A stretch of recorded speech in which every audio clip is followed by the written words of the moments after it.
heartbreak is like it's the worst feeling to go. One of the worst feelings to go through. I won't say the worst, but it's one of the worst feelings to go through. But after you get over it, it's the funniest thing, bro. It is the funniest thing.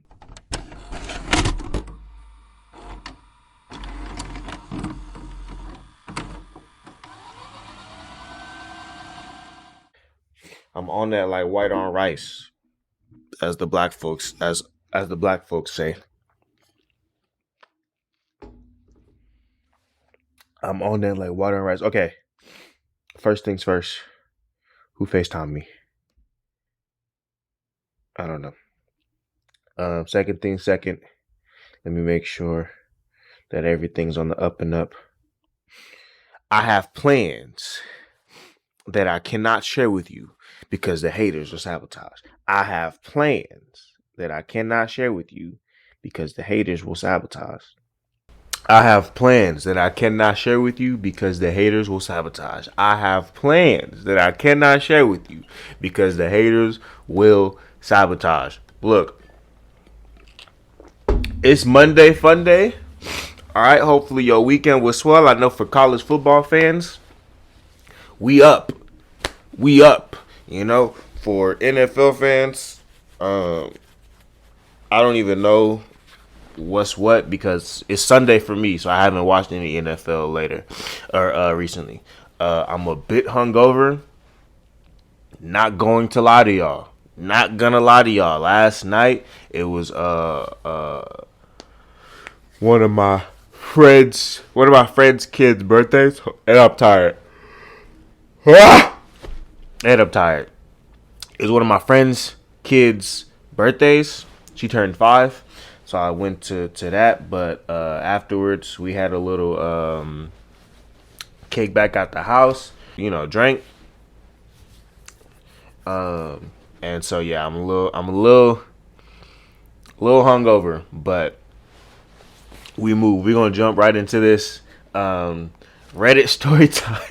So the first Reddit story time is: can you describe what your first heartbreak was like?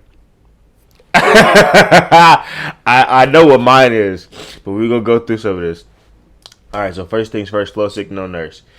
It was the deepest, agonizing emotional pain, unable to think or focus on anything else, wishing it was a bad dream. Every time the phone dinged, I'd be wishing it was, oh, this is a girl. I'd be wishing it was him, crying very frequently. The worst part was thinking it was never going to get better, but it did, and it always does. Every heartbreak feels just as bad as the first. You just learn how to deal with them a little better each time. Bro, I feel like, bro, heartbreak is like, it's the worst feeling to go, one of the worst feelings to go through. I won't say the worst, but it's one of the worst feelings to go through. But after you get over it, it's the funniest thing, bro. It is the funniest thing. When I got pregnant by my boyfriend and he left me for some white trash girl after telling me we'd be together and a family. Then I met the man who became my husband, who raised my son as his, and we went on to have two more and 19-year life together. He died of a torn A. God dang. All right. And I found out what heartbreak truly was. So she thought she went through heartbreak with her previous boyfriend. Then she met her husband, and he died. I don't know if recently, but I know he died in that story time. And then she found out what look. I can only imagine what it's like to find love again, right? And then that person died tragically. I can only imagine it's not a fun thing, you know. For all y'all, for people who have like gone through that, I feel for y'all. I really do, because I can only imagine. I wouldn't wish that on anybody. Let your love. I don't know, on some Romeo and Juliet, but now they killed themselves, so never mind. Maybe not that. Honestly, my heart actually felt like it had broken. I thought I was having a heart attack. Physical pain in my chest as tears burst through my eyes. I've never experienced pain like that after, so I still think my heart had broken. And now I'm just stronger because you could never do that to me again. Exactly. Heartbreak has a way of it's the okay. So you know how they say right? So if you're building muscle, right? If you're trying to build strength, develop your body, right? Trying to develop your body, develop your muscles, develop your legs, whatever the case may be, right? You have to tear down the muscle fibers, right? The protein, you have to tear down the skeletal muscle in order to, and then feed it protein, you feel me? In order to build it back up stronger. So that way you can start benching 225. Right? That's what you have to do. Everybody knows that, right? Obviously, there's some more science involved in it, and it's way more convoluted than that. But in layman's terms, break down the muscle so you can build it back stronger. And that's where heartbreak comes in, right? Because in the heart, there are muscles, right? And obviously, you have cardio and stuff that, does that. But but on an emotional scale, it's gonna be like, bro, you don't have to go through heartbreak. Just go run on a treadmill. No, but seriously, on an emotional scale, right? I feel like I wouldn't wish heartbreak on nobody, but I also feel like there's a twinge of necessity in it, because you have to, like this person said, broke me down, but you can never get me back down to that place again. And that's what heartbreak really, that's what it entails on an emotional scale. It's like, look, you have to get broken down in order to build yourself back stronger. So go get heartbroken. He ripped my heart out and stumped on it with that girl Ashley. The subreddit is fuck Ashley. Facts. Fuck Ashley. Look, to everybody out there who's named Ashley, this is no shade to y'all. But if you just so happen to be Ashley that helped bro rip her heart out, I don't know who this girl is, but help bro rip her heart out and stomp on it, I'm sorry, bro, but the internet is saying fuck you. So, fuck Ashley. But to all the Ashleys I know out there, y'all cool. Y'all cool.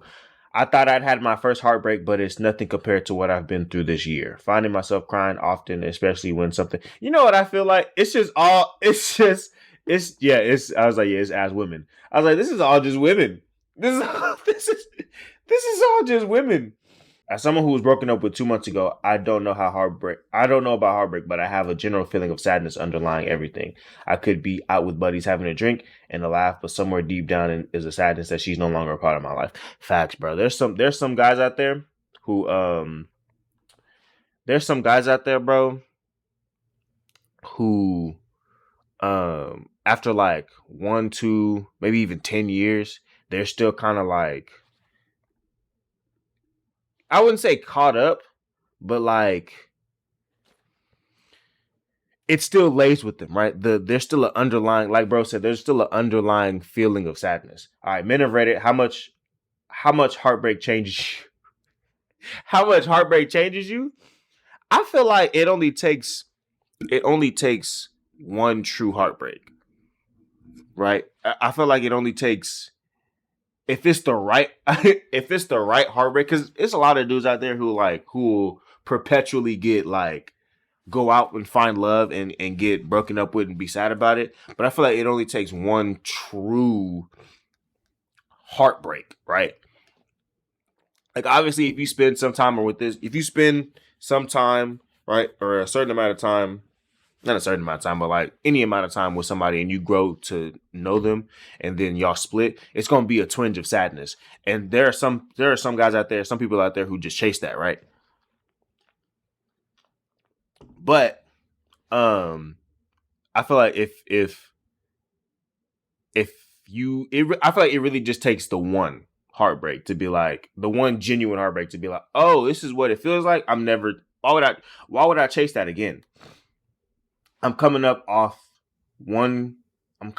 her 1 year of oh yeah, I'm not reading that. Not reading that. Serious replies only. You know what's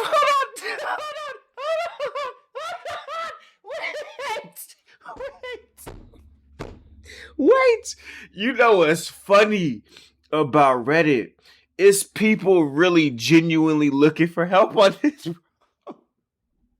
The difference is crazy. I could take this same like question to Twitter, the replies will be different. The replies will be so different. But on Reddit, it's people genuinely looking for help. They are serious. They are seriously trying to find out what to do after a heartbreak. Here's what you do, bro. Here's what you do. Here's what you do, man.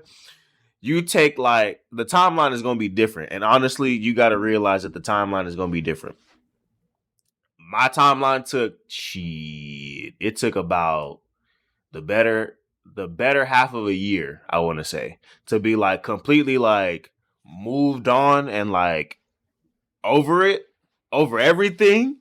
It took the better half a year. I'm not gonna lie. It took longer than I expected. I'll tell you that for sure. But you got to realize the timeline gonna be different. Second is get you a friend, bro. Find you a friend. You don't really necessarily got to tell the whole thing. You don't really necessarily got to tell the whole ins and outs of the relationship, bro. But you at least gotta deliberate on the bullshit. That's what I did. So what I did was I was like, bro, I found me a friend. I already had a friend, but I was like, bro, this is what happened. You feel me? And this is how I'm coping. I just had somebody to talk to, bro, and that's really all it boils down to. I had somebody to talk to. Shit, I even went and got therapy because I was like, yo, some shit ain't really adding up. I also was drinking myself to death. So that's another reason why. Because I was drinking myself to death. I was like, I don't want to, because my grandpa passed from liver cancer, I think. Something wrong with his liver. I was like, I'm not about to go down that road. So here's what I did to get over my breakup, right? I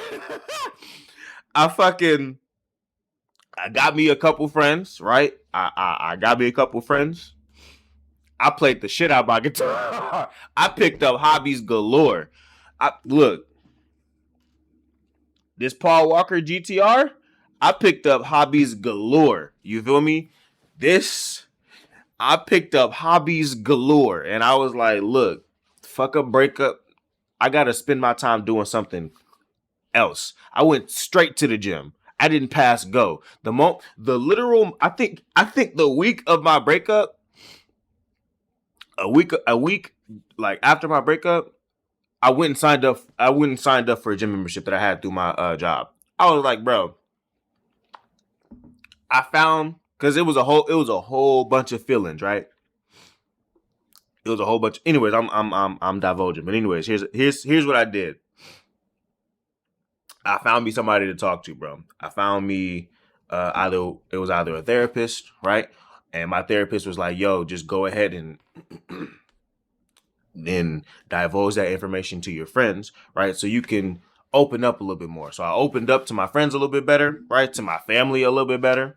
And I spent a lot of time carving out time for a hobby, bro. My hobby of choice was skating. My hobbies of choice was skating, podcasting, and my guitar.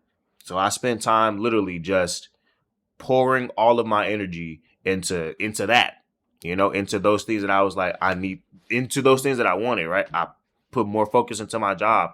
And so obviously there were moments where that shit didn't work, right? There were moments where the effort that I was putting into these things, it wasn't helping, because I can only do these things for so long. I wasn't about to play my guitar until 2 a.m. in the morning, bro. I wasn't about to podcast I have, but I wasn't about to edit and all this stuff until 2 a.m. in the morning. So there were obviously moments, especially those first few months, where it's 2 a.m. and it's silent as fuck in my apartment, and I'm hearing nothing but thoughts, the voices in my head. So obviously there were moments like that, and to cope, I just let that shit rock, bro. I thugged it out.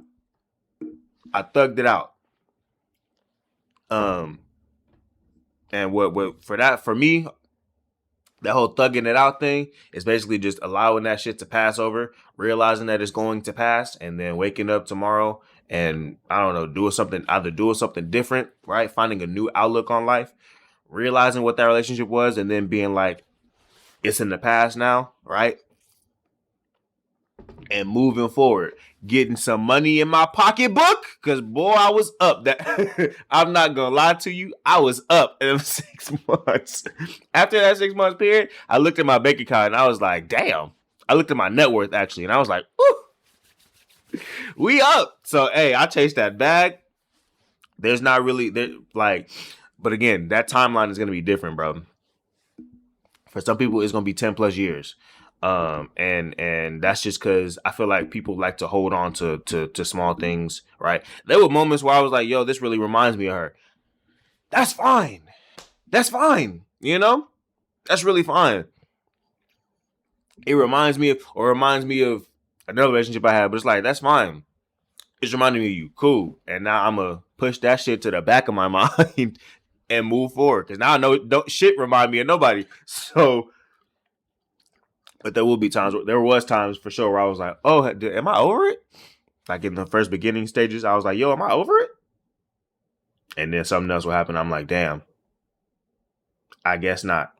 But now we here. Like I said, I went to a kid's birthday party, mind you. And this past weekend, actually, scratch that. Scratch all of that. Welcome back to another episode of the YourStory podcast with Rodney J. Salter. Look, I'm just going. Welcome back to another episode. This is episode 28, but we're going to let the applause track roll.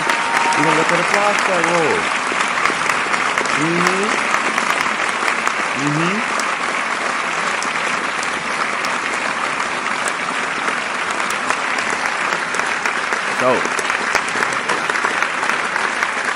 we are back with episode 28. Look, I got some more items on the desk. All right. I got my spaceman here. Where's he at? How can I touch him? Right here. Got him right here. Got my own cup. You feel me? I got my own cup. I don't remember who made that, but shit, thank you. Got my own cup. Look, we got some more stuff. Again, I'm trying to get this black border out of the way. I'm trying to do something with this here background, but we'll see. Anyways, if you're seeing me visually, if you can see me do this camera click motion, that means you're on YouTube. And with that being said, I'm gonna need you to do something for me real quick. Just like, subscribe, hit the bell. Like, subscribe, hit the bell.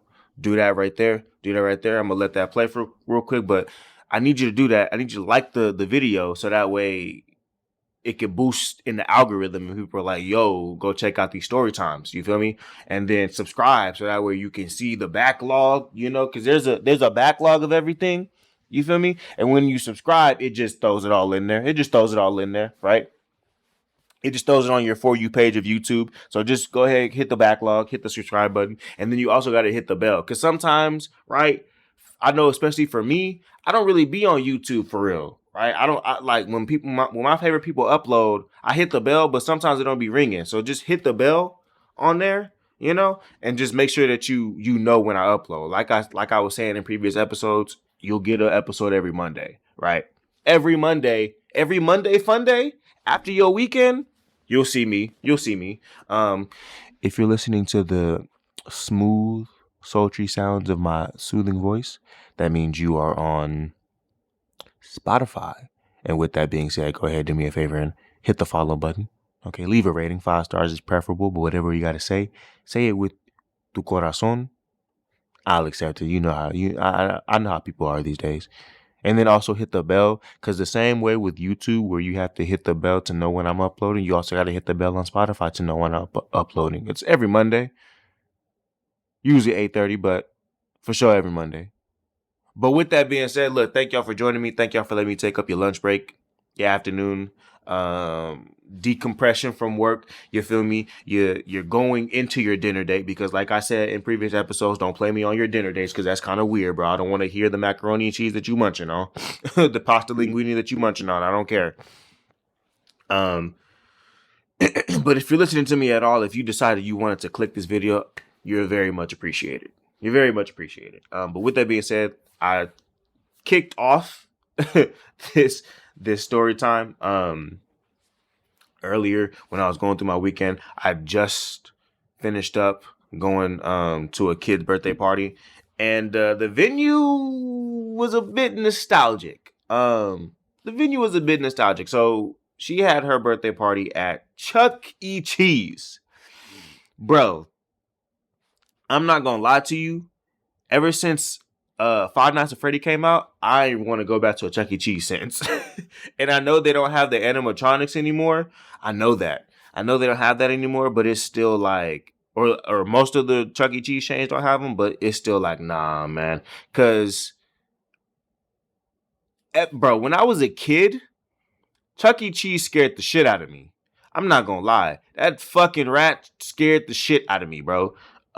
Especially like the animatronics were scary enough. They only moved in certain ways, and then you had Chucky on the drums just doing like he's not even strumming. He's just doing this. I couldn't deal, bro.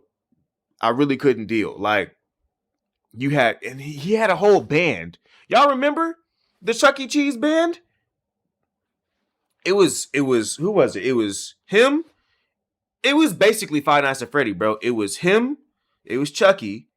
It was actually no, his name is Chuck. His name ain't even Chuck E or his name ain't even Chucky. It's Chuck. So it was Chuck. Some purple monster. I think Mr. Muncher. Ever since Ice Spice came out with that song, bro. I don't know.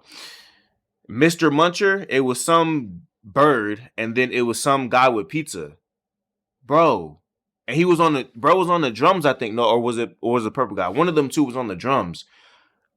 No, I hate, bro. If I can find a clip of that, I hated Chucky, bro. I hated Chuck E. Cheese. And then they would have the mascot come out, and the mascot was like, I was small, so the mascot's like this 6-foot fucking rat. Like, bro, I don't live in New York. I don't need rats that could carry you away. I don't need to see rats that could carry you away, bro. Big ass, tall ass rat talking about some hey, do y'all want a picture? No, I don't want no damn picture. Chuck, bro. So yeah, I had to relive those moments. But like I said, ever since Five Nights at Freddy came out, I wasn't really dealing with it. But it looks different now. They still got the 6-foot tall rat that could carry you away. You feel me? And bro came out so hood. He came out so hood, bro. He came out like he looked like he had just got out of prison, bro. I think they give those jobs to like ex-cons or like because I don't know anybody, any self-respecting hey. Get your coins, bro. I understand. But I don't know anybody who would be like, let me go be Chuck for a living. But them people be they be funny, bro. The day I go to Chuck E. Cheese and I see one of them crip walking, I have lived. I have lived, bro. That's what I live to see. I have lived. If the day I go, they over there sea walking. Because now they have this the one I went to, at least they have this area, right, that they kind of use for birthdays, and basically it's kind of like a pressure sensor area, but they have kids like dancing on their stuff, and yeah, the day I see one of them giant ass rats sea walking on that platform, oh yeah, it's up. But anyways, moving on.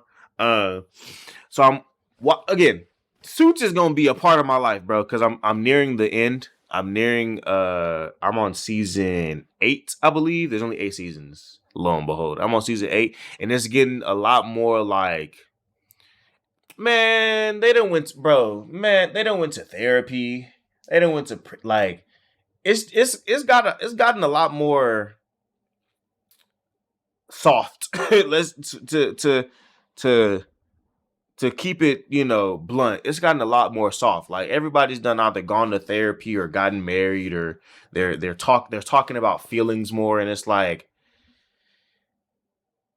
I applaud it, because it shows real character development. It shows real like they're actually learning from the stuff that they went through in earlier seasons. So I applaud it because I love character growth. I love character growth, and I love talking about mental health and emotional health, because those things play a part in our physical health. If you don't think so, go be depressed and then try and go work out. I don't know. Sometimes it works. sometimes you got to feel the pain to feel the pain. Ooh, bar. Anyways, so yeah, they're talking more about like mental health and emotional health and stuff like that. They're talking about their feelings more, but that's not what I want to talk about. What I wanted to talk about was one of the gems that they dropped, right? Or one of the gems that I gleamed from their show. And it's basically like, so these are all successful lawyers, like they excel in their field, bro. They like Rachel is one of the top paralegals in New York.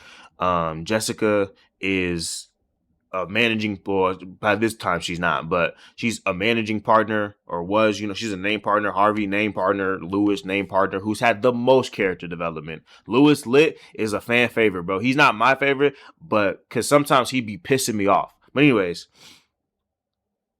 they're going through all this character development, right? But it just got me thinking, they're all like really great lawyers, but it took them up to like season 6, 7, like up into the later seasons to have this character development, bro. And then I realized they prioritized their work. They were spending hundreds of hours a week, 90-hour work weeks, 100-hour work weeks.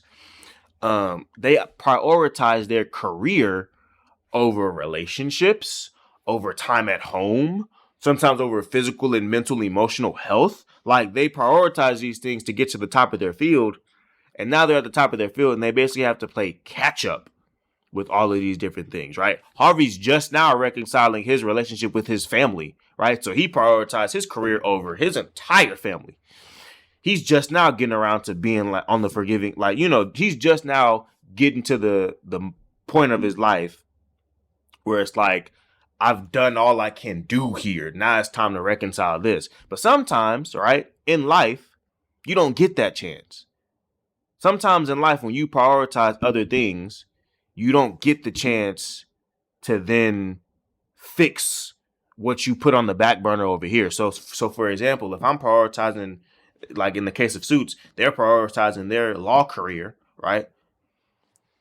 Sometimes they don't get the chance to reconcile the family over here, right? Sometimes it doesn't work out in fantasy world. Sometimes, if in the real world, right? In the real world, if I say, you know what, fuck relationships with this girl, fuck relationships with this family, fuck relationships with this friend, and I'm like, I'm gonna go ahead and make something of myself.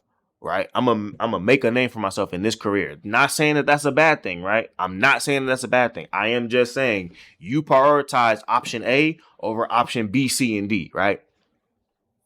You put 100% of focus into this, which means sometimes, right, especially in the real world, once you get this to where you want it to be. In this case, let's say I'm like, I want to be managing partner, I want to be senior partner, managing partner, name partner. You got to where you wanted in this. You hit all the goals in this option, or in this this option, in this column. You hit all the goals in here. Sometimes you don't get a chance to then prioritize what's left over here in option B, C, and D. Maybe somebody died. You feel me? Maybe a family member died. Maybe a ex fling, or somebody you said, hey, right now isn't for us, but hopefully later on it is, right? Maybe they're like, you know what? I'm moving. I'm not operating on the same timeline as you, bro. I'm moving on. I'm getting married tomorrow. Maybe, those friends that you were like, look, I got to focus up right now, so I'm sorry, but you got to be on the back burner. Maybe those friends went ahead and found new friends, right? Found a new void to fill via, because of your absence. Whatever the case may be, sometimes you don't get the chance to prioritize this and prioritize this, right? You don't get, because life is too short, bro. Life is too short and people got their own timelines to deal with. So I guess the real crux of the issue is, and the gem that I learned is like, pick a priority, bro. And not saying that you can't career has to be over here by itself. But like, pick those things that you want to prioritize, and also realize like sometimes you know you're not gonna be able to handle. You might not be able to balance what's over here. I don't know my priority. I know right now this is my priority. I got some daylights cooking. I got some more blackout curtains. I know right now this is my priority. But a lot of the creators that I watch, right? A lot of the creators that I watch, I realize, or they realize too, because they're older. But they realize too, this what they're doing right now isn't gonna be the end all be all. But they can prioritize it right now because they ain't got nothing else to do. You know, they ain't got no responsibilities. They ain't got no kids. You feel me? They ain't got no spouses. So it's like they can prioritize this right now. But I feel like once you get in that, so let's take Harvey for example. Once you get in that, I'm going to, I guess low key is probably just is who he is. But it's like once you get in that space of like, I'm only going to prioritize work, you kind of get into a mindset of it's really like screw everybody else. If you're not beneficial to me getting higher in my workplace, then you can really go F yourself. I feel like you get kind of jaded, but who knows? Who knows? But I do know a lot of my creators that I watch, they are literally like, hey, this isn't the end all be all. I realize like at some point I prioritize this now, but at some point I'm going to have to dive back into some other things. And that's what I like about this day and age. There's more of a work-life balance. You'd be pressed to see somebody as far as other than doctors, lawyers, engineers, and other people. you'd be pressed to find like workers who are putting in 100-hour work weeks, like 90-hour plus work. Like you'd be pressed to find that. I low key want to see if there are still people who do that because I think they stopped that. But I want to know if there are people who still clock in like hundreds of hours on their work week, bar overtime and stuff like that, but who still clock that stuff because y'all deserve all the bags. Y'all really do. Y'all deserve all the bags. If there's ever a bag to be thrown at people, it should be those who are like, you know what I'm gonna do? I'm gonna clock in 100 hours this week because I love my job, but also get a life. And I'm just kidding. But that brings me to my Twitter is just dangerous. That brings me to my Twitter thread, and it's about kids because again, this weekend I went to a kid's birthday party. So, also hold on before I move on. If you prioritize work and you prioritize your career, obviously you can only one thing can be your main focus, bro. As much as people like to think, humans are capable of multitasking. So only one thing can be your main focus, bro. I really hope that like there's a balance in there. I hope that when I become a dad that I'm able to balance both work.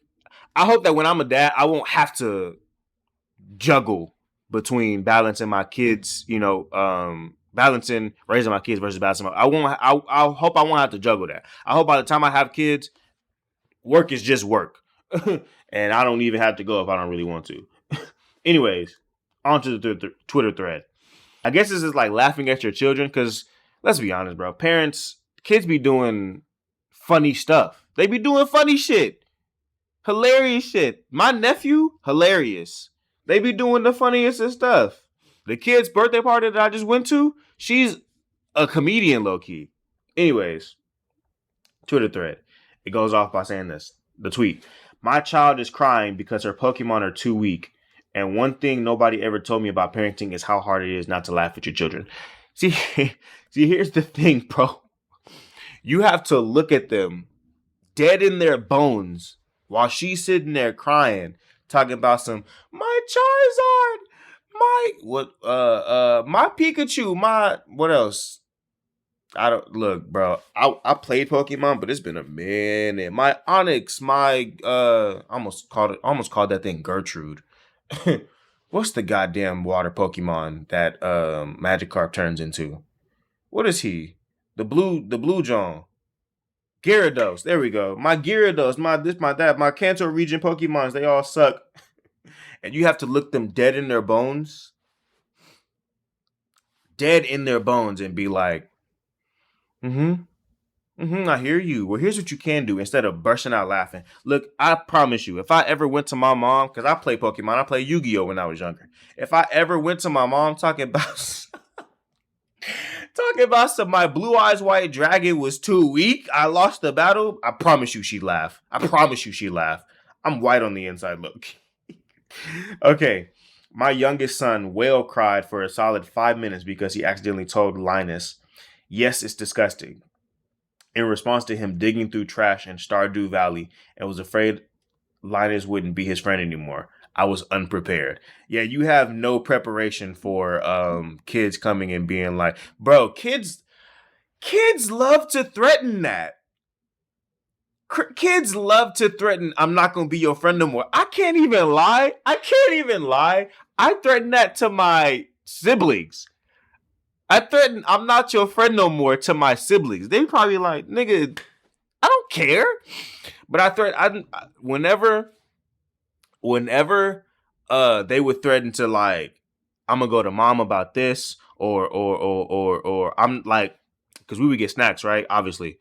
And they would be like, or I'd be like, I'd want one, I'd ask for one, and they'd be like, no. I'd be like, I'm not gonna be your friend no more. Like, that was such a, why did kids threaten that? And why did we kids threaten that? And two, why did the kids on the receiving end, why did they care so much? I don't get it. Because nobody could ever threaten to be, I'm not going to be your friend no more. And I'd be like, there's no way that somebody would threaten, I'm not going to be somebody would tell me, I'm not going to be your friend no more. And I would genuinely care. I don't think anybody could do that. I think everybody who did that, I was just like, okay, fine, fuck it. I had such a nonchalant attitude about friends, bro. One time I accidentally bought $1,000 worth of Pokeballs on iTunes at 13, and when I tell you I was hysterical. My mom laughed at me for a week over it because it was her card and she just canceled the payment the second I told her. But I sobbed for a solid 3 hours because of it. Yeah, kids don't know, bro. Kids only know payment went through. That's all they know. They just know that they saw.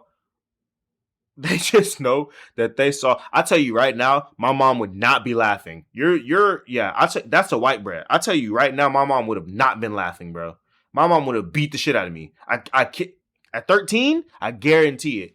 I just draped $1,000 from her card. My mom would not. No, for some Pokeballs. Yeah, nah. There's absolutely no way I was coming out of that unscathed. Unscathed? I wrecked her car and she damn near wanted to kill me. Like, nah. No. Unscathed is nah. There's no way I would have got away with that. Here's how I probably would have went down, bro. Here's how I probably would have went down. Honestly, I don't even think I would have told her. I would have draped 10,000. 10,000. I would have died at $10,000. This podcast wouldn't exist. I would have draped $1,000 from her card for some Pokeballs, and I would have just been crying. I would have come down and just been bawling tears, and then she would have been like, "What happened?" And words wouldn't have came out. I just would have showed her the phone, and at that point, Jesus take the wheel. At that point, Jesus take the wheel. This happened to my mom when I got my finger stuck in my Ken's doll arm socket. Yeah, bro. Sometimes you just, yeah. This tweet says, the trick is you don't laugh at them. You laugh a bit about them with your parents. Then your parents laugh a bit about you as a child. Yeah.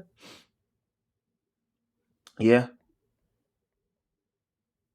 Yeah. But needless to say, look, as a child, bro, I'm very surprised that I didn't get more whoopings. for some of the dumb. I'm also surprised that like my mom didn't, because my mom loves laughing, bro, and she loves laughing at her kids for sure. Not saying like she evil, but we be doing some like she likes to laugh with us type. So I'm very surprised that like for some of the stuff that I did that we don't laugh about it more now. Cause I'm like, man, I can admit I was a dumbass child sometimes, bro. I was a dumbass child. As I dig more into the inner mechanisms of my mind, that's a quote from SpongeBob. As I reach back into the recesses of my mind, I'm like, bro, you was doing some real like goofy shit. I'm really surprised that I wasn't laughed at more. But anyways, I'm a rapper right there. This has been another episode of the Your Story podcast with Rodney J. Salter. Thank you for joining me. Again, like, subscribe, hit the bell. Like, subscribe, hit the bell. Do what you know to do on YouTube, especially if you can see my click motion. I hope y'all did y'all affirmations this week. Look, you are kind, you was important, and you was appreciated. You are definitely appreciated on this here side of YouTube if you viewed this at all, especially if you made it to this end. Yeah, I'm a rapper right there. But have a good Monday fun day. Enjoy your week.